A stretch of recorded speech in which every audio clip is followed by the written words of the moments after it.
So we're going to start with Mark Cullen. Hello.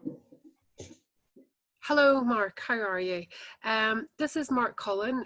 Mark Cullen is a lecturer at the Letterkenny Institute of Technology, previously a lecturer at Mcgill, part of University of Ulster. He's kind of worked in animation and gaming and all of those kind of areas for most of his life, including kind of illustration as well. Yeah, Mark, can you tell us a bit about your involvement in the project? Yeah, I kind of started out I live on the border. I'm interested in the border. I'm fairly political, and I kind of was interested in the project just because I wanted to learn more about it and I wanted to hear more about both sides. And I thought at the start that it would be a good opportunity for me to put some impetus into my animation. I wanted to do some animation at the start, and I wanted to kind of think of, right, okay, well, this would be a good end product to basically work on. It kind of started then to take form into various other kind of guises until eventually I ended up doing a workshop, a writing workshop. And during the writing workshop, I actually kind of, I don't know, I just kind of like doodled down a quick kind of poem. And as I wrote down the poem, I was sitting around, and the people in the workshop, it was all the Drawn from Borders workshop. I can't remember, I'm really terrible with names, but I can't remember who took it. It was Bernie, was it? Is that right, Rebecca? Yeah. So yeah, Bernie Mcgill, a writer, from Northern Ireland. So Bernie Mcgill went up to Nerve Centre. Bernie Mcgill had a writing workshop. I'd never done anything like that before. I've never written anything really before, and I really enjoyed it, to be honest. I did a poem whenever I was up there, and people in the room said, that's what you should do. You should do that for your Drawn from Borders project. And then everything else that I was doing basically went out the window. I was going to do like a game based on the army outposts at one point, and then I was going to do like a Give Up Your Old Sins based on the border.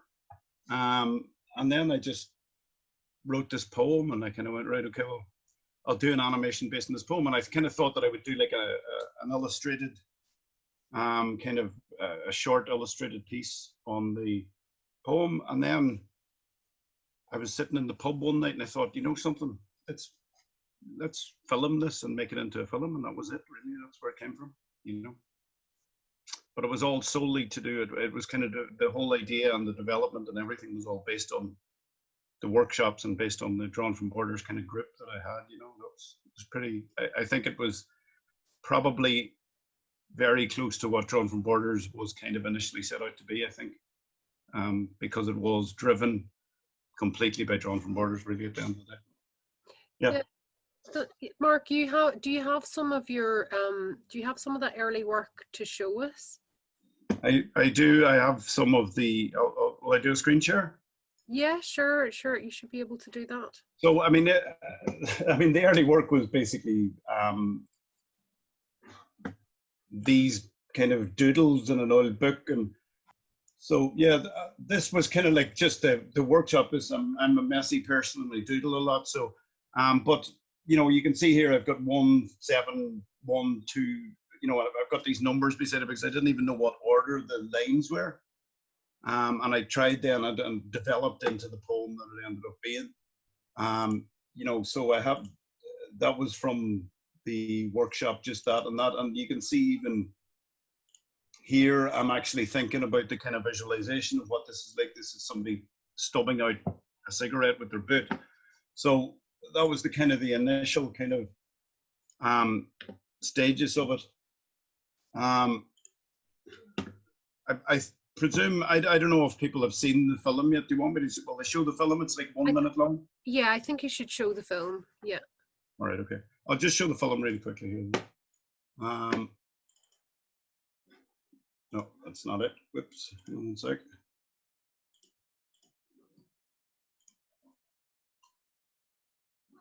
This border, it fidgets.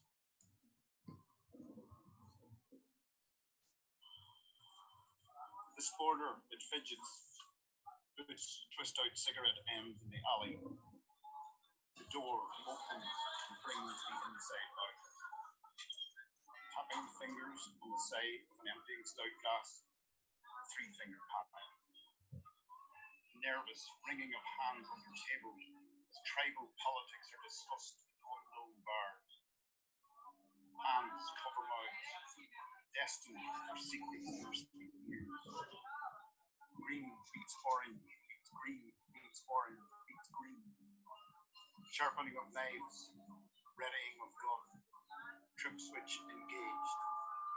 The border fidgets, twitches, chirps. The border stays static still.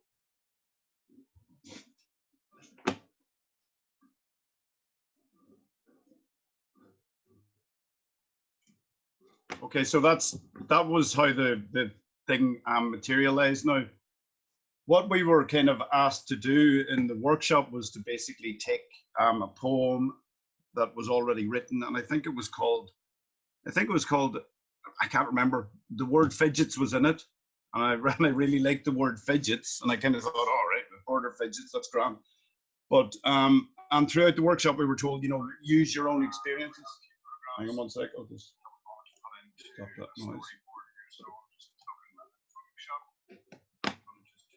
Okay, so but in the workshop we were kind of told, suggested, we weren't told anything, but we were suggested that we kind of base, your writing on experiences that you've had, and this actual story kind of manifested itself in reality, except for the fight at the end actually never happened. We ended up kind of like getting away with not actually having a fight. But it is based on that, and it wasn't anything to do with it. It is all pretty much exactly the way the night transpired. We were kind of ended up in a situation where we ended up in a fair bit of bother, to be honest. We got chased out of a bar, but it was based around all that, and it was based around that whole idea of the tribal politics of the time. But it was a long, long time ago, but it kind of all did happen. When I went to start working on the project, I kind of started off initially, I was going to do illustrations, and I was going to do kind of a kind of an animated comic book more than anything. And then I was going to do an animation, and then I started talking to a friend of mine. We were in that bar that the whole thing was filmed in, and we had done a couple of films before, and we thought, right, okay, well, why don't we just make this into a wee project that we can do in the bar? And so we set it up in the bar. The stuff, the fight scene at the end was actually, we had to do that in one take. So you can see, if you look at the actual fight, it looks completely unrealistic because one of the guys is actually the barman who just came out the other side, and he basically smothered the whole shot and was very unrealistic. So, but we couldn't do it again because we smashed about 10 glasses, and we couldn't do anything again. And we didn't want to buy, we didn't want to buy any more pints because we had all spilled about a third of a pint each. We all sort of drank it and kind of went, oh, we got a third of a pint each left. I'll throw that on the floor. That's no problem. So we couldn't do it again. We did have a couple of trail shots with plastic cups and stuff, but then we went for it, and that was it. If you actually look at it, I mean, it's all slowed down. I'll just show you this. This is, it'll show you how actually fast the whole thing actually is. So I think that's it. Yeah. So this is it in real time.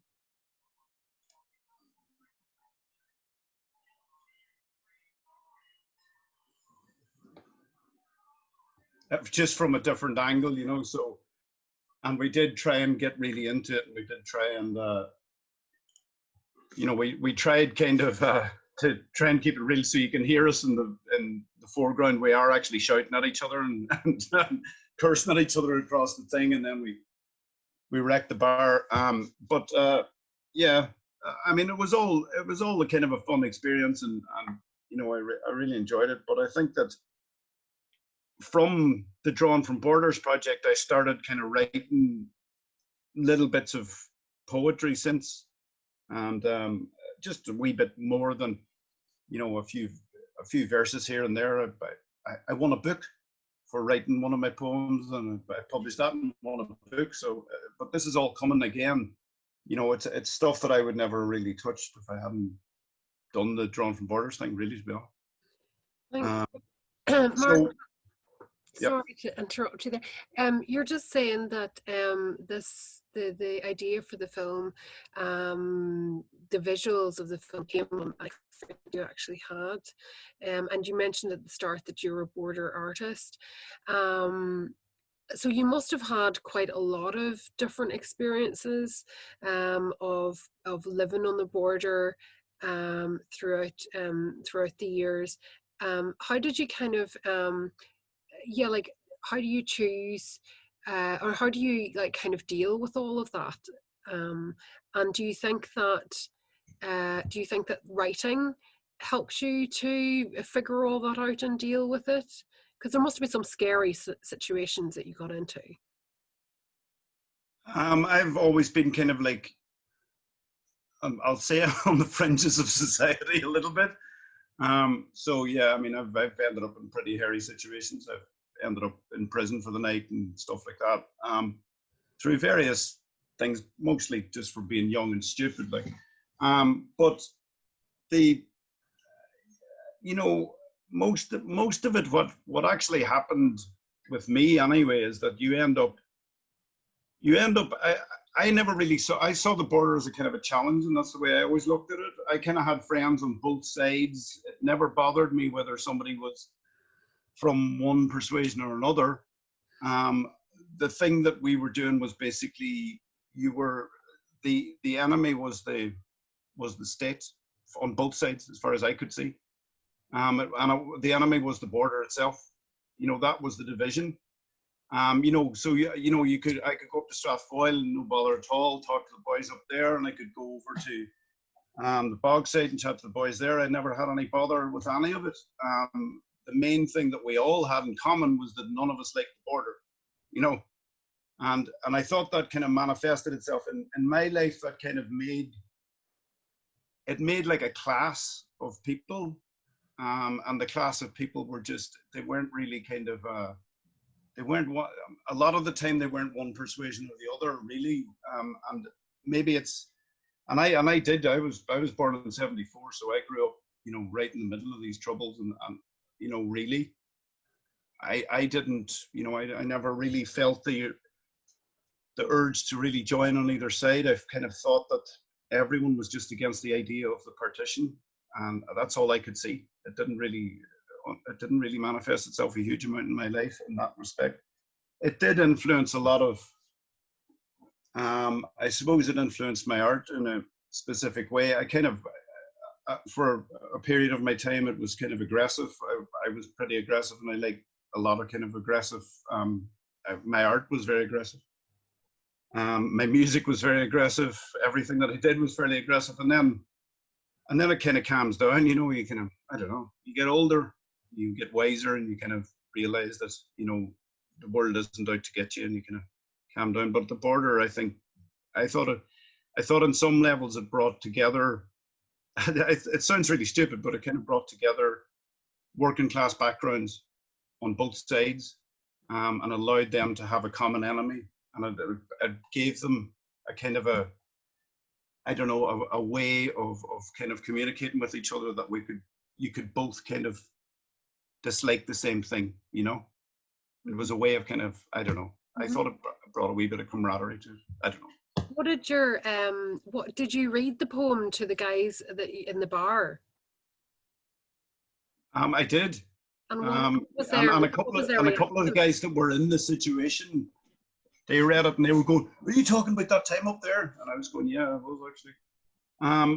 Yeah. So, and even when I was talking to them about the poem, I mean, it's only 1 minute long. It's 10 lines or something.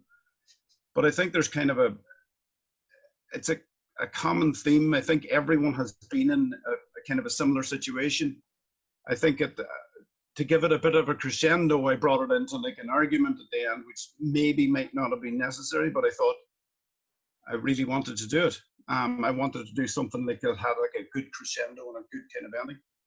But I think everyone kind of felt a familiarity with it, you know. Everyone's been in that situation where they felt a little bit uncomfortable and it could have turned into a fight, or it did turn into a fight, or something like that. And again, you know, it's really hard to turn around and say that you can ignore the divisions in Northern Ireland. You just can't, like, you can't, or you'd be very stupid. You know, you need to know where you are. You need to know what bar you're in. And everyone's aware of that. And I think everyone in the bar that I talked to about this had a story to basically add on to what I was saying, kind of saying, oh, I remember one time, you know, and there was a bar scene and it was like I was in the wrong bar at the wrong time with the wrong people, those kind of things, you know. I think you need to be a wee bit kind of streetways, you know, to live on borders, I think. Do you think that there's still the wrong bars now? Absolutely. Do you think there's as many wrong bars, and do you think that they are as intimidating as they used to be? I probably not as many like no-go areas, but there definitely is no-go areas. Like, you know, there's places that I would not drink in, you know, there's places that I would not drink in because I mean, even up until 2 years ago, I went down to a bar in Bushmills, and the bar that I was in Bushmills, I had a DL Ridge Mini. I parked that up outside. That, well, it was my old Mini, so it was about 4 years ago. But I parked the car outside, and the barman told me to move the car around the back or move it off the main street because you're in the wrong bar in the wrong town with a DL Ridge Mini. You're going to draw attention to yourself. Get it off the main street. So, you know, even you know, I kind of at that stage I thought Bushmills has to be safe. It has to be completely safe. It's a tourist destination. We all drink Bushmills whiskey. I thought absolutely fine, but no, I was told to take the car off the street. Like, so yes, I do believe that there is. I'm not noticing it as much, and I'm probably maybe because I'm not really in the north as much as I used to be. But I know that there's bars I wouldn't go to. Definitely. And I know there's bars that you know, I know there's bars that my mates have been gotten serious bother on both sides, you know. So yeah, okay. Well, listen, Mark, I'm going to thank you for kind of introducing us to that work, and I'm going to have a wee chat with Katrina. There we are. Hello, Katrina. This is hi, how are you? This is Katrina Tracuma. Katrina had her first solo show this year down at Blackwater Artist Group down in Cork. So still hasn't happened. Oh, it still hasn't happened. Yeah. Oh, okay. It's due to. It was in the summer, so it's postponed until April, May, 2021. 2021. So we'll have her first solo show. So you were down at Cork and you were part of the Blackwater Artist Groups. Blackwater, yeah. And you also attended the Crawford College of Art to do your BA. And then in the middle of this project, you moved up to Belfast to do your MA at the University of Ulster. All right? Yeah. So all correct. So yeah, Katrina, I'm really intrigued to find out why you got involved in this project, what kind of interested you in it, and what did you develop during the project?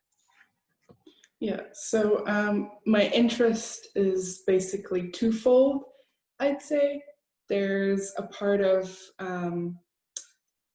me, I'm from Latvia. So I lived there up until I was like 12. And coming from a country like Latvia, which it was formed by 4 separate tribes coming together.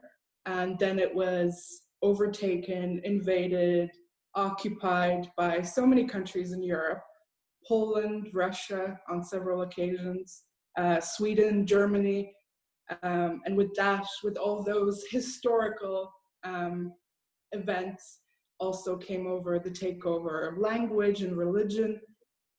So that's kind of like one part of it, like my background of the country that I come from. And then the other part is moving to Ireland when I was about 12 because my mother came here. And first we moved to Northern Ireland. So I actually lived in Bambridge for like a year and I went to school there. And then I was sent back to Latvia to finish my education, which is like the equivalent of the junior cert here, like my 9th grade. So I spent a year in Latvia again and then came back, and then we lived for a year in Shannon. Then I lived in Limerick for 2 years and I actually finished my secondary school education there, so like the leaving cert. And then I got into college in Cork. So we moved to Cork and I was living in Cork from 2010 until 2019. Yeah, just before I moved to Belfast. Now I've been living in Belfast for a year. So it's kind of like these two parts basically make up the reason why I got involved with the project, because when I read the call out, I was like, oh, okay, this is an opportunity to find out something about the place where I'm coming back to, where I spent some part of my childhood. And then inherently being like a queer, feminist, vegan, expat artist, everything that I make is political. My existence is political. My artwork is. So those kind of, all those things combined is basically the reason why I got involved with the project. And I saw the appeal in it to explore something along these lines of my previous interests. Yeah, wow, what an interesting background, Katrina. You've probably seen more of this wee island than some of the rest of us here have. Um, yeah, so initially you were traveling up from Cork up to be involved in this project, which is an enormous like trek, really. But as you said, you kind of had it. The plan was eventually to be moving up to Belfast and to find out more about this wee country. Can you see any parallels then between? Well, tell us a wee bit about what you learned really about wee Northern Ireland and about the wee island of Ireland and all the rest. Is there anything that kind of struck you? Were you there for Adrian Grant's kind of overview? Yeah, yeah, that was actually one of my favorite sessions. Like that session, like to begin and start us off, that was really good because it kind of gave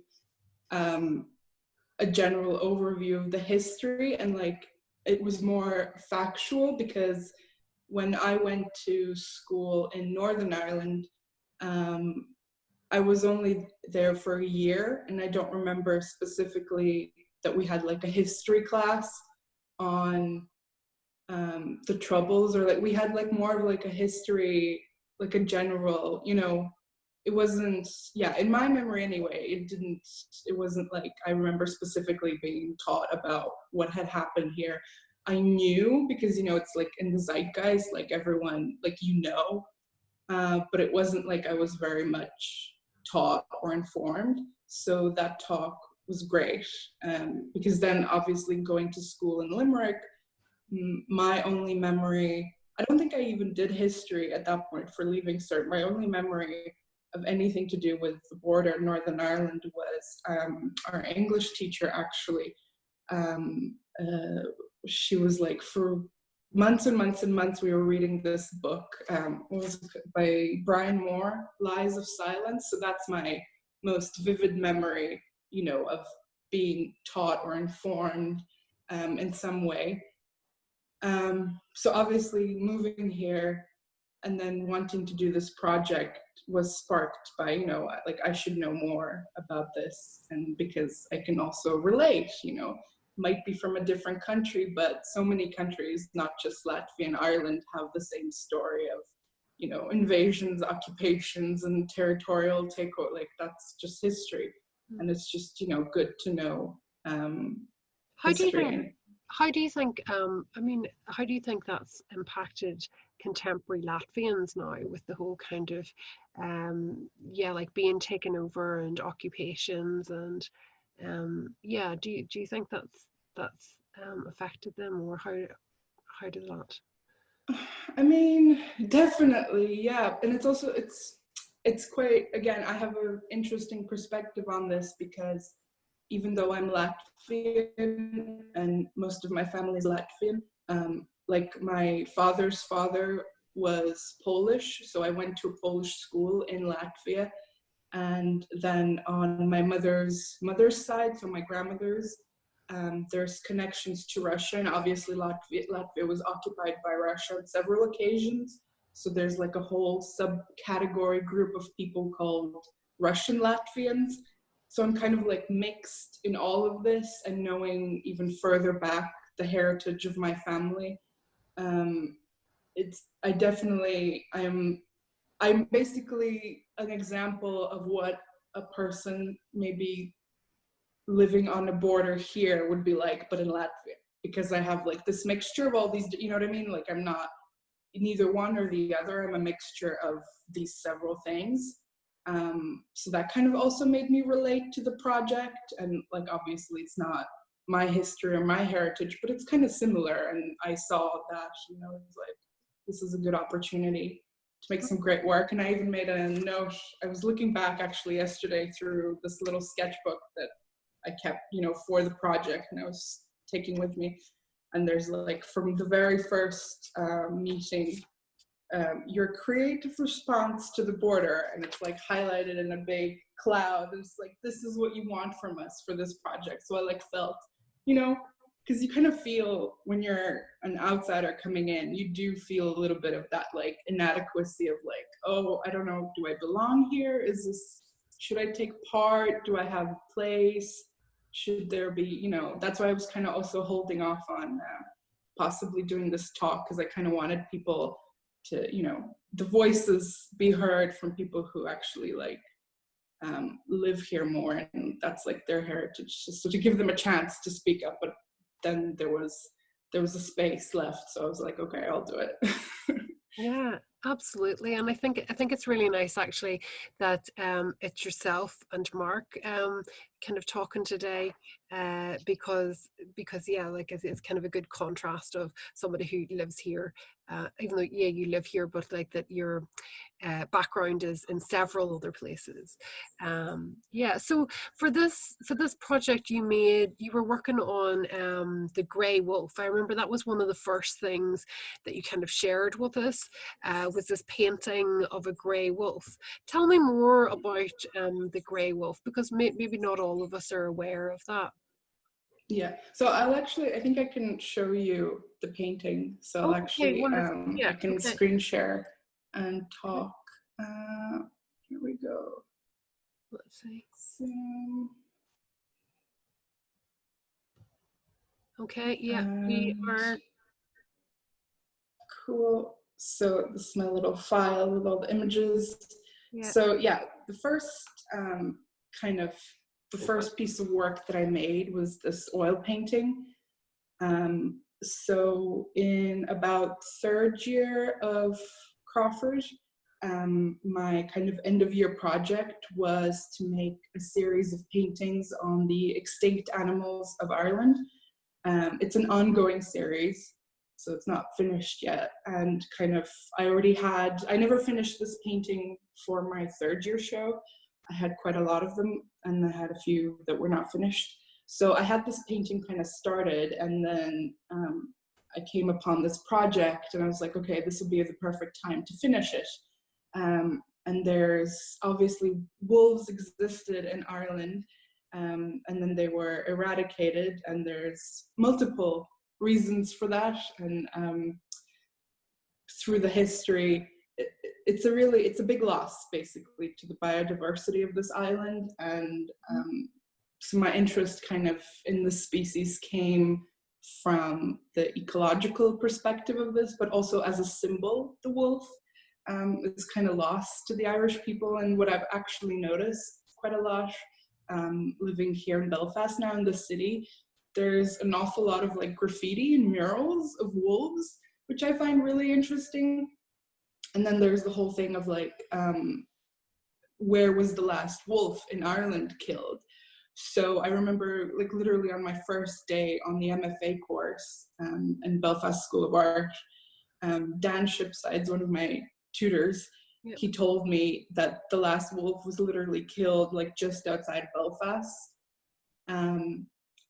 And I was like, oh, that's like super interesting. And then I was talking about it to my classmate Sarah Long in Cork, and she was like, oh yeah, the last wolf was actually killed in Kerry. And and so I just found that interesting, and I Googled like both of the variations of those stories. Yeah. And basically both sides believe that theirs is true. So it's like, I still don't know where the last wolf was killed in Ireland. But yeah, I just found that interesting. So the whole history of this species being here on this island, the whole, just like the persecution of it and how it was symbolic of the killing of Irish people and how they wanted to eradicate this animal because it like represented all these things that they didn't like about the Irish. And yeah, it's just, it's a very strong symbol, I feel like. So I really wanted to pay an homage to it, and I wanted to do this painting.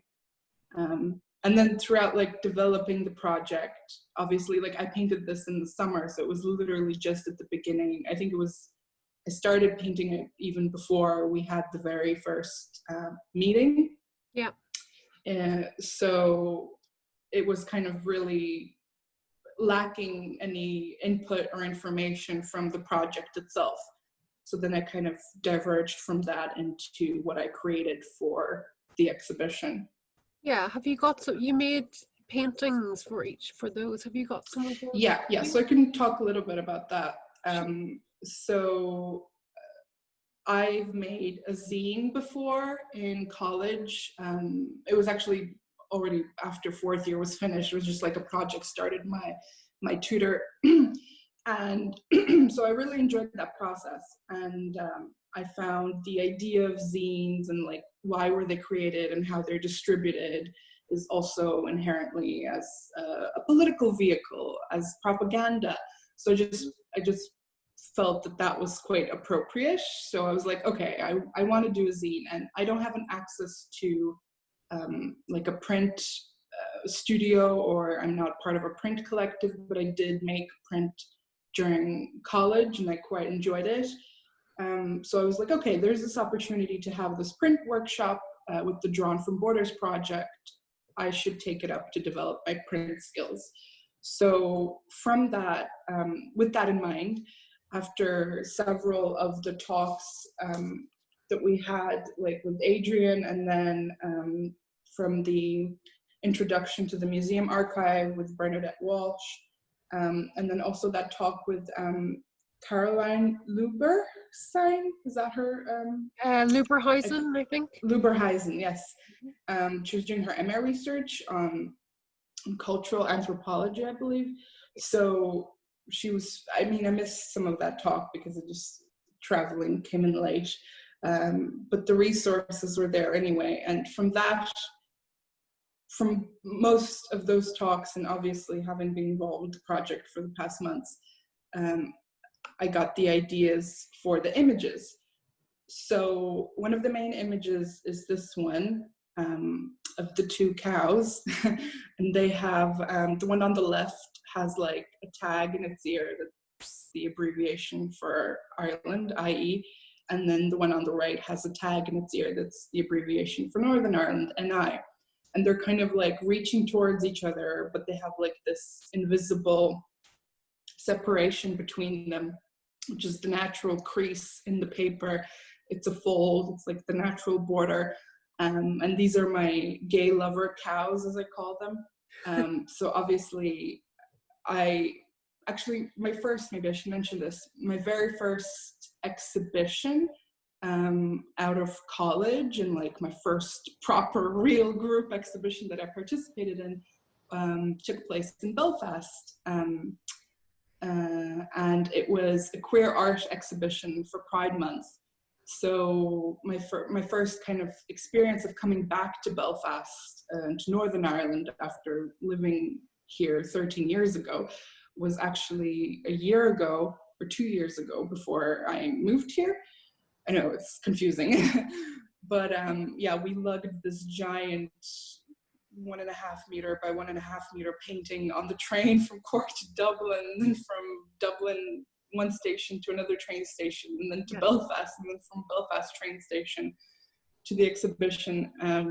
So yeah, I feel like that's quite an important part in my career. So obviously I do make work as well that relates to issues of queer issues and feminism and animal rights. So at the time when this was made, I mean, now there's marriage equality in Northern Ireland. That's only from January of this year. And before that, there was only civil partnerships. And obviously having lived in Ireland and taking part in the referendum to vote for marriage equality there, these two cows are kind of the symbols of these two. So it's like one island and two separate laws. And obviously there's other laws that are different in Northern Ireland compared to Ireland, and then different again from the UK. So it's like its own separate thing. So yeah, and cows, interestingly enough, as animals, when they're in a herd, they kind of pair up and they have a best friend, sometimes in threes, but usually in pairs. So even though you can see a herd of cows, really, they kind of tend to have close friendships. Mm-hmm. So these are kind of my two cows, and kind of like imagining what if, you know, there's a herd that gets like split up in two, and one goes to the Northern Irish side and one goes to the Irish side, and they can just about see each other, but they can never quite reach. So that's kind of like the story behind that image. Then there's this one, which again was during the conversation with Caroline.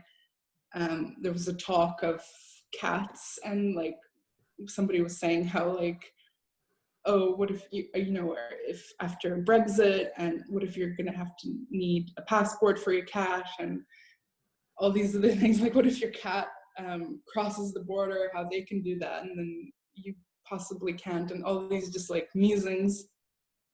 So I decided to do like this illustration of like the border and the customs. And also another fact, something that I found out during this project, I didn't know that like customs, and it's kind of like it still exists, like people can still get stopped. And because I always travel, I don't drive, so I would always travel by bus. So on a bus journey, it's very seamless how you go from, you know, Dublin to Belfast. But there was actually mentioned that people and guards and police, they like stop and check like where your insurance comes from for a car and stuff like that. So I just found that interesting, you know, like how somebody who's like doesn't live on the border, hasn't experienced what it's like here, I wouldn't even know that without doing this project and talking to people. So yeah, I decided to do an illustration of that, and then the cats have a little stamp on them, immigration rejected to the United Kingdom. So it's just like a little humorous. I always, even though my work is really political and it discusses serious issues, I'm very adamant about not having it, you know, be depressing and like heavy. I'm really into like having beautiful, colorful representations of the work, so to kind of engage with people lightheartedly. And there's always a humorous take to my work as well, because I just think we need more of that. Like life can be miserable enough sometimes as it is, so like I really try to engage with the humorous and colorful aspect of it all. Then the third spread for the zine, it's kind of two-part. It's this illustration along with this. It's like one, but I had to paint them on two separate to like fit in on the sheets. Mm-hmm. And maybe you can see there at the top left on this one, it says Pedigo. So it's, again, I didn't get to go on this trip. I know that the group did go down there. But I obviously heard about how that's like the town where the river divides the two sides of the north and the south. So just like hearing people talk about it, I kind of had this inspiration. Okay, I'll do like a river dividing two sides, and both sides will be green, but you know, they'll just be different shades of green, like the whole, you know, how the grass is greener on the other side and whatever. And then talking about how the border and Brexit and all those things might possibly and already do impact farmers and landowners in this area on the border. I was reminded of this children's riddle. You know, how does the farmer get a chicken, a sack of grain, and a fox over the river in his boat? And the boat is here, just on the bottom left, across the river, but he can only bring one of the three with him at a time, and he can't leave, you know, the chicken with the grain because it will eat it all. He can't leave the fox with the chicken because the fox will eat the chicken. So yeah, that's just like an illustration of that. And then I don't even remember, this was so long ago, I don't even remember where this came from, but there was, I think it was maybe like a poem or something. Maybe somebody will know. I should have looked this up really. But I found this great line that says, "The farmer's mistake was believing he had any control over his life." So just thought that that was very apt and decided to include that. And then on this side, of course, there's an Irish setter. You know, where there's farmers, there's dogs. So I just thought it would be, I had to include a dog. And the whole history of Irish setters as well. How they're really preferred to be red colored in Ireland, and obviously that comes from inbreeding the dogs, and there's a whole animal rights issue with that as well. So yeah, those are like the three illustrations that then I can show you now kind of what the finished result is as a spread. So this is the zine itself, with the three illustrations. So when it's all folded up, the cows actually become like the cover of it. And then you open it up, and then the middle spread is Pedigo and the river that flows through it, and the animals they're trying to cross. So that's kind of what it looks like now, even though I haven't seen it in months. And then the zine as well opens up. Oh yeah, going back to the wolf painting. So I was like, okay, I made this wolf painting. It doesn't really, you know, it's part of, I mean, it's part of the project, but it's kind of the very beginning of it. So I decided to crop it, and this is, you can actually see what a bitmap looks like for the print. So if I zoom in, you can see like all the little dots in it for the acrylic to come through. So that is the inside image of the zine, which folds out into this poster of a wolf. So it all kind of made full circle back. And that is the finished project. Yeah. For now. For now, it's a very impressive piece of work, Katrina, and I think and it seems to be quite heavily influenced by the cultural anthropologist's research. It was great, actually. It was funny how she got involved, in that she was there was another artist doing a project in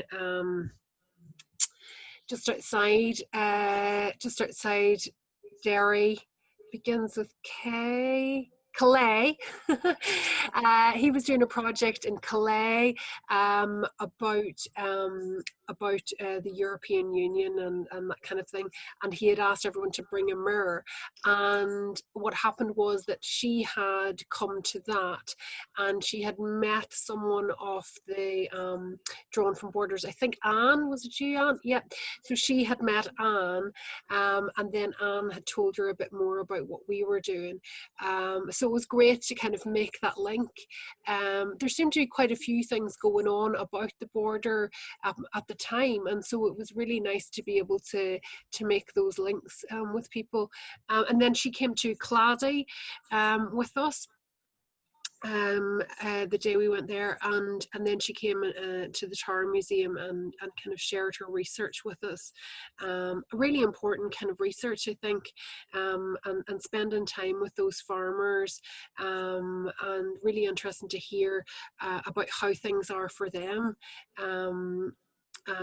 And how she saw their what we might see as being kind of just waiting in limbo, that actually know that that they have a very different kind of way of responding to things, because they are actually working with the land, as opposed to us who are like working with ideas and images and imagery. So yeah, yeah, I love the cats. The cats is great, because I think that was, I think it really symbolizes, I think it really symbolizes a lot of things that are going on, a lot of the fears that people have, about what would happen when legislation comes in around what you can and can't do, where you can and can't go, what kind of documentation you might need to have for anything. And I think the cats thing, although cat people might be very upset about it, but but you know, like, I mean, that's something really real as well. Like, what if your cat escaped out of the house and went across the border, and you couldn't go and get it because you needed a visa or something like that to go, and then what if your cat mated with another cat across the border, and then who would own those kittens, and who would be responsible for them, and how would they, you know, I mean, there's a whole series possible here. I know, and I think choosing the cats, because cats don't care about us, they just go and do their own thing, and they have their own lives entirely, and I think using the cats is a really good device to talk about something that's really serious, because it might not be. Oh yeah, Paul said that escalated very quickly. Yeah, but I mean, like, you could translate that to, you know, that could be people. Those cats could be people, and what if those people have actual connections with people, and they're not allowed to travel, and they're not allowed to connect with their families. Yeah, and I think you're right. I think when you are talking about serious issues, it is it's a very useful device to so you can't herd cats. No, you're right. Herd cats, You're not herd cat. True, Martha. It's a really useful device to use humor and kind of bright colors and things like that to kind of attract people into it, because you're wanting to start that conversation, and it might be a difficult conversation, and so if you are warm towards people in your kind of approach, using humor and using bright colors, that kind of encourages conversation. Yeah, really. Yeah, really great to get a good insight. I didn't realize that the cows were gay lovers. I did think that they were friends, and I didn't know that cows had kind of best friends.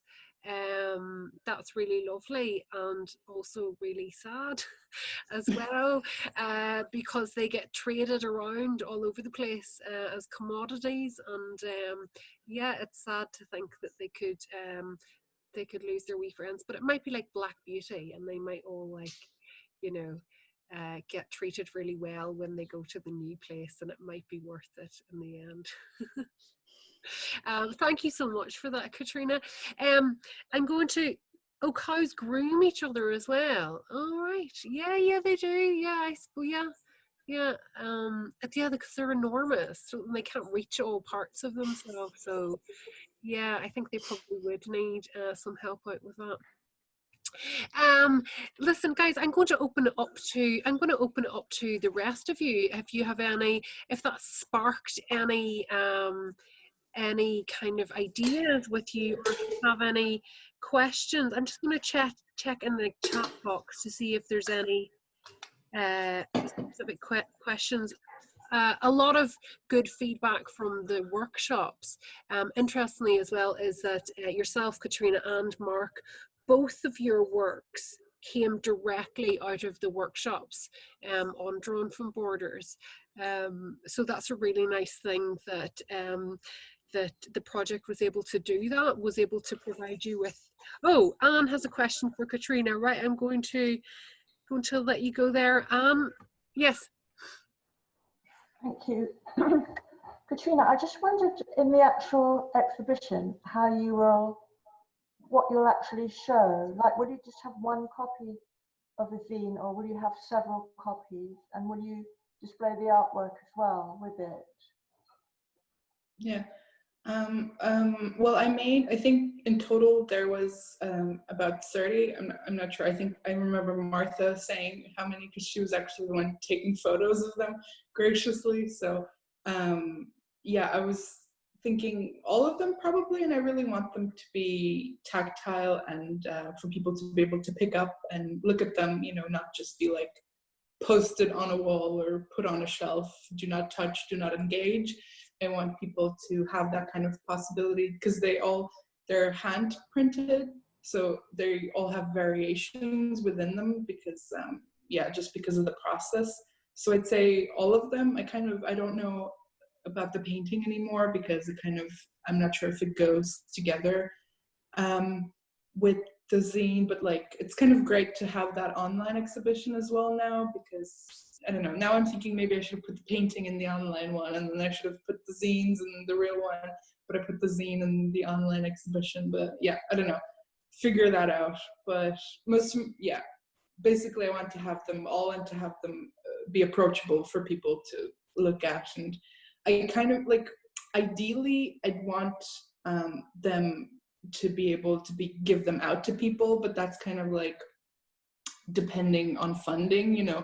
Initially, when I kind of envisioned the zine, I didn't think that I would hand screen print. I was kind of thinking, okay, I'll design the illustrations, and then it would be a good idea to like mass print these, like just digitally, and then be as handouts at the exhibition, because, you know, that's kind of how the whole movement of making zines is about. It's about making information that's most often political, but is just any information that needs to be passed around to people for large groups. So that's a cool, you know, that would be ideally my wish. But that's, again, I mean, you need money for printing. It'll also be a different thing than to have the screen print.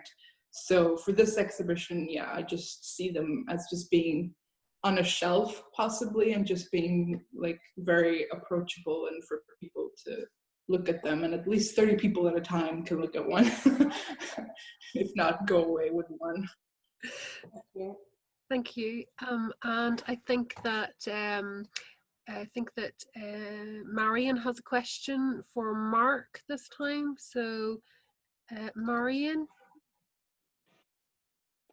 Hi, Rebecca. Can I just ask Mark, what was the reaction to his film?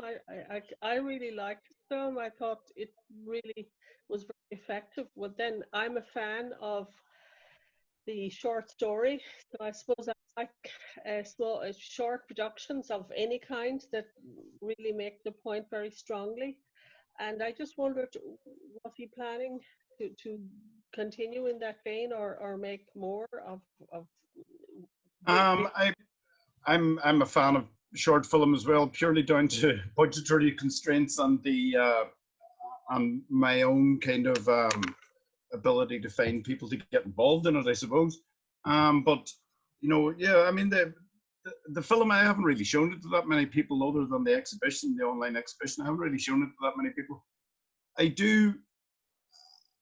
I know whenever I finished it that I did think, how do you display a 1 minute film? It's 1 minute. It's kind of not really long enough for you to turn around and say, oh, I'm going to have a premiere of it, you know, and it's not really, you know, you can't have an exhibition with just one 1 minute film in it. So it was quite kind of hard. I ended up kind of like, if I can screen share again just for a sec. No, I don't need to actually. But I did make up these little books because I thought the film by itself wasn't kind of like, I didn't know how it was going to be presented. So I made up these little books and I printed off like 100 of these guys. but it just has the poem written at the bottom. So I don't know if you can see that, but it has like stills from the film and then like the poem handwritten underneath it. So there was these little booklets made up for it.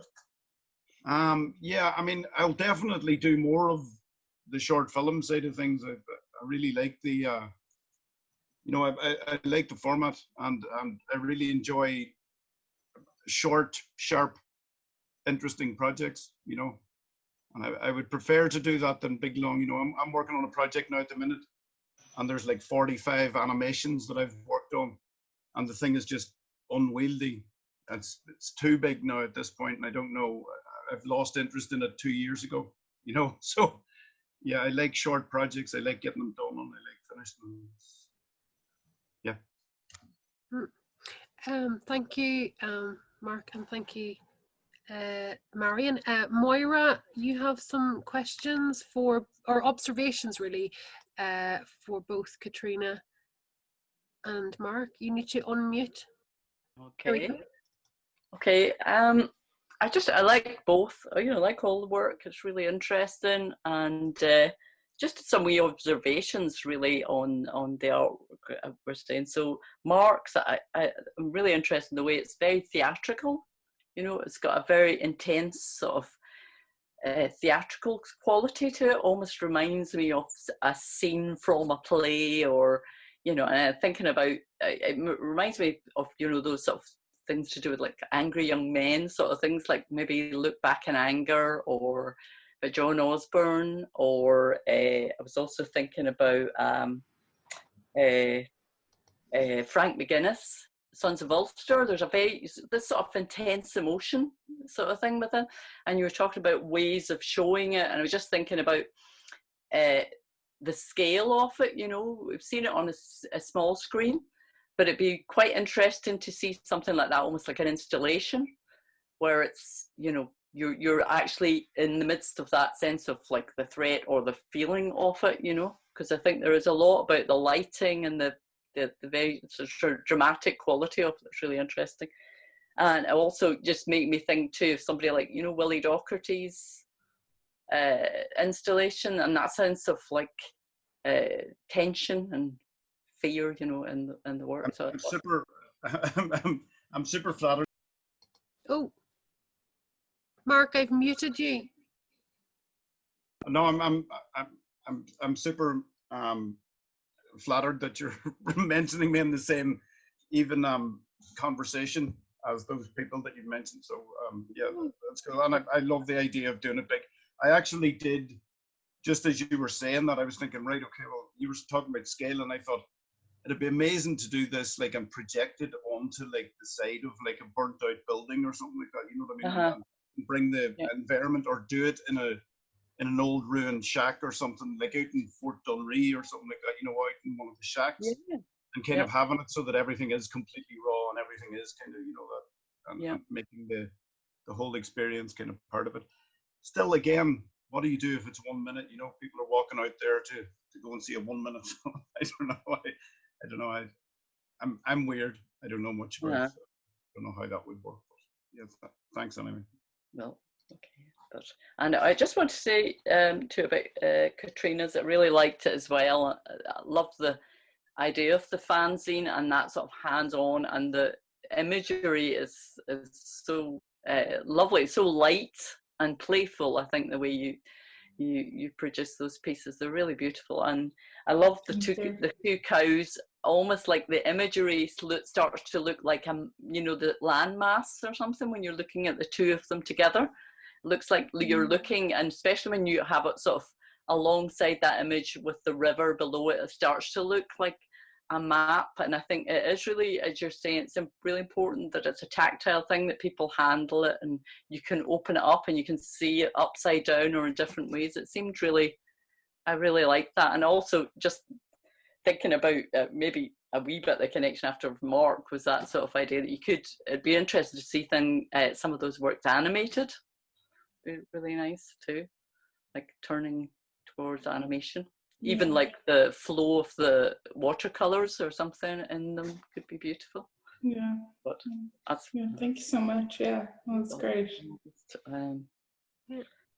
Thank you, Moira. I think Marion has another question there as well. Is that right, Marion? Did you, there's a, it was just Katrina, love your painting. You have a future. Well, let's hope. Let's hope indeed. 2021, next Sorry, year. Katrina, that was a great future. It's a write-off. Thank you. Yeah, I think so too. I think so too. I think there's definitely some very interesting themes that you're working with, and a very interesting approach that you do take to it as well.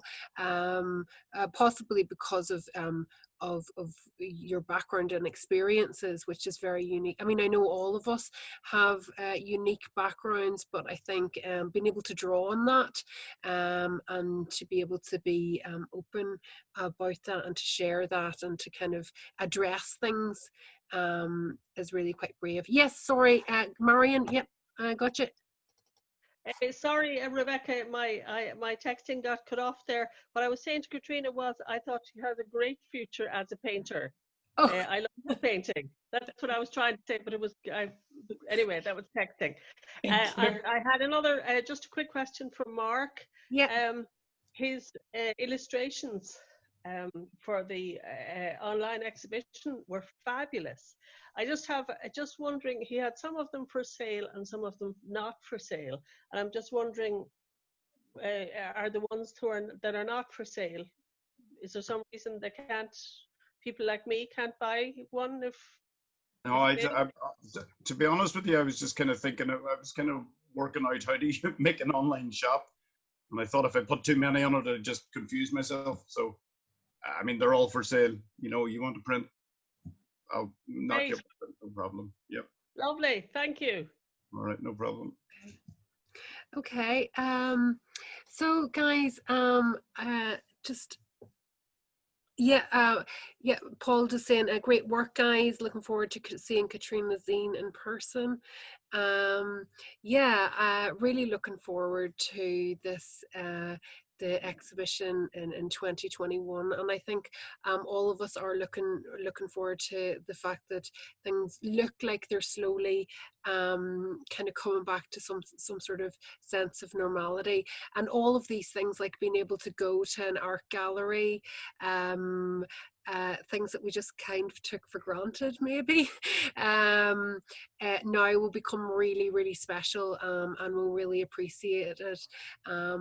So I just want to say thank you very much to both Mark Cullen and to Katrina Tracuma for sharing their work with us. I think it's really insightful to find out what kind of behind the artist's ideas. Thank you all for participating and listening and being involved, and for observing and questioning.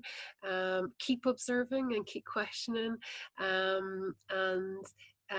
we will see you soon. Okay. Thanks, everybody. Thank you. Yeah, I'm going to unmute everybody, and you can do a wee round of applause if you like. All right, thanks everybody. Well done, everybody. Thank you. Thank you. Well done. Okay, cheerio, guys.